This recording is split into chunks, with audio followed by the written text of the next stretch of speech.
Okey, hari ni kita nak tukar bateri motor Y ni. Kita letak Koyoko beli Koyoko. Dah test okey. Nyala dengan elok lah. Jadi cara kita nak tukar bateri motor Y ni, kita buka daripada tepi ni sajalah. Ni punya ni lah. Okey, bateri lama saya dah buka bateri lama saya dah buka. Jadi kita pepek macam tu saja. Okey, buka ni dulu.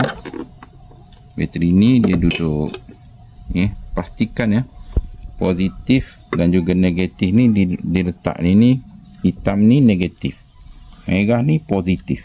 Jadi kita letak seperti mana kedudukan bateri asal lah, macam gini sebab kalau kita salah letak, contohnya lah kalau kita pusing macam gini, kita tersalah letak, lepas tu kita tersalah sambung, dia akan menyebabkan fuse ni terbakar. Fuse ni terbakar. Nanti apabila anda fuse terbakar, dah kita pasang balik semula, motor tak akan hidup lah. Fuse ni terbakar. Jadi fuse ni kalau terbakar, kita dah ada yang spare ni kat sini. Ni yang spare, fuse spare dia. Kita just cabut, kita masuk dekat sini, dan juga kita pastikan lah fuse kita tu dalam keadaan yang elok. Okey, jadi ni bateri baru, kita buka dulu. Okey, jadi kita masukkan pada ni lalu. Okey, tanda.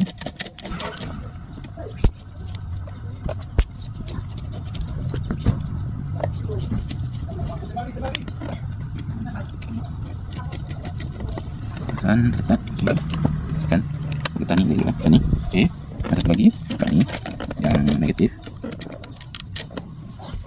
Okey, masukkan bateri yang lama tu, jangan menjuasa dah 5 tahun lah, 5 tahun boleh pakai. Kita tahan asap dalam bateri dia. Okey, kita dah siap pasang. Dah siap pasang ni. Sebelum kita pasang semua ni, kita cek dulu sama ada api dekat sini ada ke tidak. Dekat meter ni kita on dulu switch kita. Okey, ada.